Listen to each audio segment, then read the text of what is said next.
nasci numa família que eu fui muito amada, né, profundamente amada, mas com as consequências do feminismo, né? Minha mãe nasceu na final da década de 50, então a juventude da minha mãe alcançou aquela revolução do anticoncepcional, então minha mãe passou por isso, né? Viveu isso na Ah, juventude.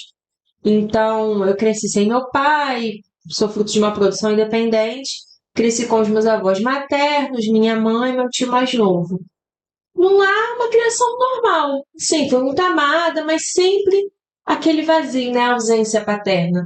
É estranho a gente falar, mas como você sente falta de algo que você nunca teve? Porque nós fomos criados para ter pai e mãe. sim. Então vai dar falta. Você vai sentir falta, né? Então minha família não tinha muita. Minha avó era evangélica, mas minha mãe é católica, mas não ia muito à missa. Fui batizada naquele preceito, né? Não, tem que batizar para Quase que uma obrigação. acabar com o quebrante, Quebra. inveja, Uhum. Quebra. pra criança passar, essas coisas, né? E aí fui criada ali, minha avó sempre foi muito religiosa, de muita oração, mas eu não tinha uma raiz na igreja, com Deus, nem nada. Cresci numa vida normal. Fiz primeira comunhão já velha, com 18 anos, 17 para 18 anos, fiz a crisma junto. E aí eu passei no vestibular. E aí eu já tinha um pouco desse pensamento feminista, né? Fui criada assim, A sua mãe se dizia feminista à época, não? porque ela não tem nem muito esse alcance, mas Aham. como minha mãe passou no concurso público muito jovem, sempre foi muito independente, então eu cresci com isso. Você tem que ser independente, Uhum. você não pode depender de ninguém, você tem que ser independente, você tem que ter seu dinheiro, você tem que ser feliz. Então, isso gera também no nosso coração a dificuldade de depender de Deus. Porque gera uma autossuficiência. Então, Interessantíssimo. quando você pensa, eu preciso ser independente, você não consegue depender nem de Deus. Então, gera um conflito interno ali, né? Apesar da minha mãe não ter esse alcance do que era o feminismo, ela tinha muitos ideais feministas, acho que permeando pela realidade vivida, né, ali Uhum. naquele tempo. E aí eu fui para a faculdade, passei para faculdade federal, e aí, como diz o ditado, aí para frente foi só para trás. Aham. Qual Aí faculdade você passou? eu passei para todas, mas eu Uhum. escolhi UF porque era mais perto de casa, né? Eu Uhum. sou de Saquarema e Niterói era mais perto do que o UERJ, o FRJ e a Unirio. E aí eu sempre fui muito questionadora quando criança. Então eu perguntava assim pra minha mãe, por que as pessoas casam? Aí eu ia falar, sei lá, porque a vida é assim. Ah, por que as pessoas trabalham? Ah, porque tem que trabalhar. Mas eu queria saber por que, que o mundo se dava dessa forma, por que, que a gente tinha que viver desse jeito, por que, que a família era pai e mãe. Eu sempre fui muito questionadora. E dentro da universidade eu tive todas as minhas respostas. Ah, imagina, todas. Só que não, né? Uhum. E aí eu me aproximei, né, da ideologia marxista, me tornei uma feminista ferrenha, marxista, assim, da raiz do cabelo à sola do pé, De estudar mesmo de marxismo. estudar, de ler o manifesto do Partido Nossa. Comunista, de ler o Capital, de ler Rosa Luxemburgo, Hegel, Engels, quem mais? Gramsci, Aham. todos eles, né? E aí e eu gostava. Eu sempre fui. Porque eu entendia que aquilo ali me respondia, Uhum. né? As minhas dúvidas, as minhas questões. Então eu me tornei abortista, eu me tornei feminista, eu me tornei pior. Porque a ideologia marxista, né? O viés marxista de esquerda, ele vem para destruir tudo que a igreja diz que é correto, ele diz que é errado. Você começa numa linha de que você defende o aborto, e aí você diz que a família é uma instituição fadada ao fracasso, né? De que o marido oprime a esposa, de que a igreja ela é uma instituição de opressão, que ela impede com que o homem emerja socialmente, impede com que o homem cresça filosoficamente, como se a igreja causasse um emburrecimento Uhum. na pessoa. É isso que é passado nas faculdades hoje, né? E eu fui, assim, me aprofundando muito nisso. Ali, aquele processo, muito convicta das minhas realidades, estava tudo muito certo, estava tudo bem para mim. Até que eu passei por um concurso público que eu fui fazer estágio no Hospital Federal de Servidores, e é um hospital muito antigo, ele tem mais de 60 anos. E nesse hospital, por ser um hospital muito antigo, em todos os andares tinha uma imagem de Nossa Senhora.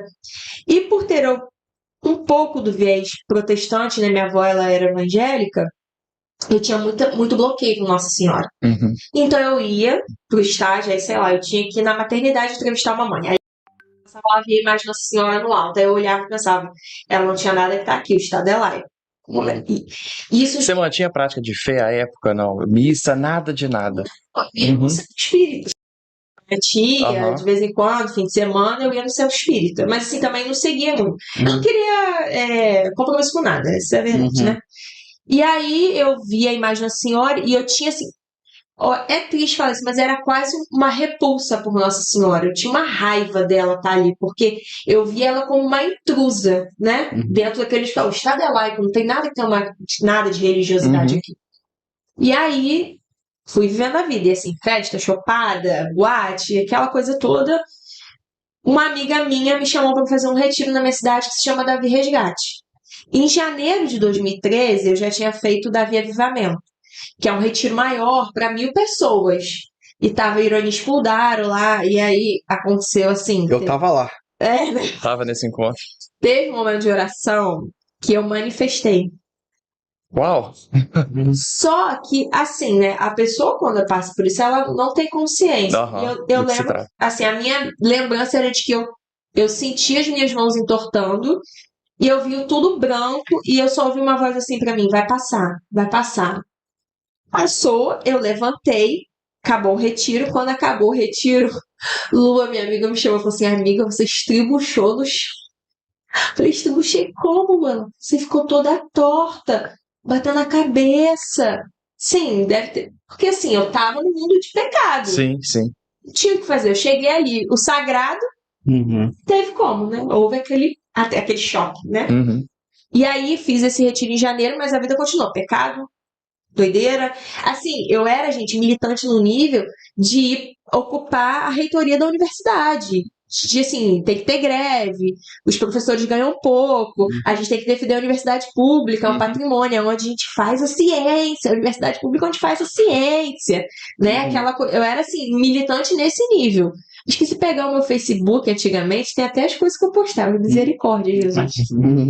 E aí, eu fiz em janeiro esse Davi Resgate. Em setembro, a minha amiga falou assim pra mim: fiz o Davi Resgate em janeiro. Em setembro, a minha amiga falou assim pra mim: olha, vai ter o Davi Resgate, um retiro de 3 dias. Eu vou pagar pra você fazer. Se você não fizer, você tem que me devolver os R$ 50 de inscrição. E aí, universitário, duro, né? Sem dinheiro nenhum, eu falei assim: eu vou fazer esse negócio, né? Que eu não vou pagar R$ 50 pra Carolina. Ela pagou, eu vou.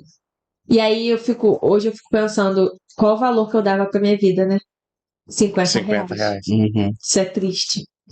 E aí eu fui no retiro, assim, e eu fui obrigada, mas eu fui com o coração muito aberto. Falei: olha o que esse Deus aí tem pra mim. Vamos lá ver. Na sexta-feira já começou, já repousei, orei em língua, e foi assim: eu acho que Deus viu aquela oportunidade, falou assim: eu vou pegar essa garota pelo pé, porque se ela sair daqui, eu vou perder ela de vez. Aham. Foi tudo. E aí na sexta eu dormi, passei o sábado, foi muito legal. No sábado nós teve um momento de oração, não posso contar porque o retiro é sigiloso. Mas aí a gente chegou num dado local, eu tava com uma amiga minha, Maria Clara. E aí eu tava assim com ela, e aí quando a gente chegou nesse local da oração, eu já tinha sonhado com esse local, dessa oração. Interessante. Só que no sonho eu não conseguia avançar, era como se tivesse um vidro. Eu queria ir ver o que tinha, mas eu não conseguia chegar. E essa minha amiga, ela é muito medrosa, muito medrosa. Falei: Maria, eu já sonhei com esse lugar lá. Camila, não começa não. Não começa que eu tô aqui, nem sei porquê, eu tenho medo. Falei: Maria, eu já sonhei. Maria, ai, cala a boca, Camila, vamos só viver o momento. Fomos pro momento de oração, separaram a gente em grupos, e aí eu repousei. Nada demais até então. Repouso. Eu tinha repousado na sexta, falei: sucesso. Já sei o que é isso aqui, né? Não sei, você que tá assistindo, se você já teve experiência do repouso no espírito, é algo assim. Fantástico, né? Não, é transformador. Se você tiver a oportunidade de viver, abre o seu coração para viver isso, porque assim é algo. Não tem como descrever. E aí eu repousei, era um lugar aberto, né? A gente via o céu. E aí, durante todo o meu repouso, eu sentia alguém assim em mim, com a mão na cabeça e aqui, assim, o tempo todo, o tempo todo. E eu tô ali, né, no repouso, e fui voltando do repouso, abri os olhos, olhei para as estrelas, eu olhei para o céu e falei assim: nossa, com contemplei o céu, eu nunca olhei as estrelas. Uhum. Eu acho que eu era tão impregnada por essa cultura marxista do materialismo, né? Que é hoje, tudo é aqui, não há nada dentro, não há nada além, que eu vivia aquela vida ali metódica, só olhando pro que é concreto. Uhum. E eu olhei pro céu e falei assim, nossa, né, as estrelas e tal. Aí eu lembro que eu pensei assim, eu vou agradecer quem tá aqui, né? Porque a pessoa tá aqui um tempão, eu tô aqui no chão e a pessoa um tempão aqui orando por mim. Achei que era alguém intercessor do retiro e tal. Quando eu olhei pro lado, que eu tava assim, aí eu era pra esse lado. Eu virei assim, com que. Nossa Senhora. Você pode acreditar ou não, mas foi ela. E aí eu lembro que eu olhei pra ela e automaticamente, quando eu olhei pra ela, eu vi assim, como um filme na minha mente, todas as vezes que eu passei no Da frente da hospital, imagem. que eu olhava e que eu sentia a repulsa dela. Gente, eu não sei explicar, era como um filme passando em segundos, e eu olhava pra ela, e eu lembro que eu não falava, eu só pensava assim, me perdoa, me desculpa. Eu não sei o que eu fazia, me perdoa, me desculpa. Eu até me emociono, desculpa. Fica à vontade. E aí, eu lembro dela falar assim pra mim, eu sei, tá tudo bem. E eu me senti tão amada, tão acolhida ali, que eu falei assim, cara, Deus não me fez pra isso. Tem algo de Deus pra minha vida. E eu quero descobrir. Aí, acabou o retiro, e eu lembro que durante o retiro, quem já teve uma experiência com Deus e veio do mundo, eu tava com muito medo de sair do retiro. E muito medo de sair do retiro e voltar pro pecado. E eu lembro que eu pegava o meu celular. Antigamente eu nem muito WhatsApp, né? Isso tem 11 anos. Eu desligava o celular e eu falava assim pra minha mãe, mãe, se alguém me chamar no portão, fala que eu não tô. Porque eu sabia que se eu fosse no portão atender, eu ia pra boate. Então a forma que eu tinha de fugir do pecado era fugir dos meus amigos. Então eu comecei a já, né, nesse processo de caminhar em Deus. Setembro, aí entrei na igreja, fui acolhida por muitas pessoas da minha paróquia. A Marcela e o Gustavo, eu vivia na casa deles, ia pra tudo da igreja com eles. Até que setembro, outubro, novembro, dezembro, tudo na igreja. Janeiro, quem chega na minha cidade? Padre Davi. E aí Marcela falou assim, Camila, vai no padre que é amigo nosso, vem aqui pra você conhecer ele, conversar com ele, que eu tinha muitas dúvidas, né? E aí o padre tava lá de férias, e eu sei que ele não descansou, porque todo dia a gente ia pra lá. Ô, meu filho, padre fez isso, padre fez aquilo, o padre não descansou. E aí ele chegou pra gente e falou assim, olha, vai ter um retiro de carnaval lá em... Ai, nem... Laje de Muriaé. Laje do Moleque. Laje.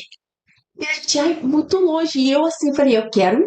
Eu nem sabia. Olha só, gente, eu era tão ignorante na fé que eu nem sabia que existia retiro de carnaval. Não sabia que existia. Falei, não, eu quero ir, eu quero ir, eu quero ir. Eu sei que eu mobilizei colérica, né? Eu mobilizei uma van, eu mobilizei 15 pessoas e nós fomos. Chegamos em Carabuçu, na casa que a comunidade tinha.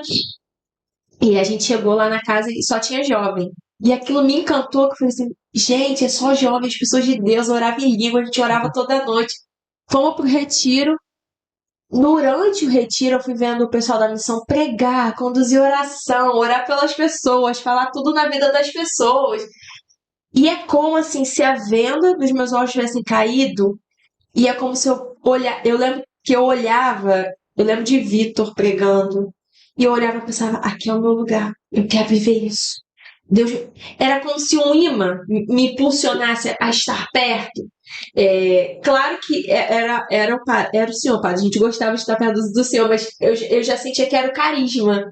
Não era só o padre, mas era o carisma que me impulsionava a estar perto do padre, né? E aí saí do retiro, mandei uma mensagem para a pessoa que era acompanhadora vocacional, me inscrevi no vocacional, entrei no vocacional da comunidade. E aí, nesse primeiro ano, né, foi um ano muito difícil para mim. Eu vivi muitos combates. Eu lembro que assim que eu saí do Davi Resgate, eu peguei todas as minhas roupas curtas, decotadas, eu rasguei tudo, joguei batom vermelho fora. Minha mãe falou: Você tá doida? Que doideira! Pode ser da igreja, mas precisa disso tudo. Eu lembro que eu tinha outro furo na orelha, eu tirei o outro furo da orelha. Minha mãe meio assim, ai, tá ficando doida, tá ficando maluca e tal. E eu já tinha marcado um carnaval para Ouro Preto. Então pensa. Nossa, pesado. De Ouro Preto, carnaval de Ouro Pra Preto. Laje de Pro Muriaé. carnaval de Laje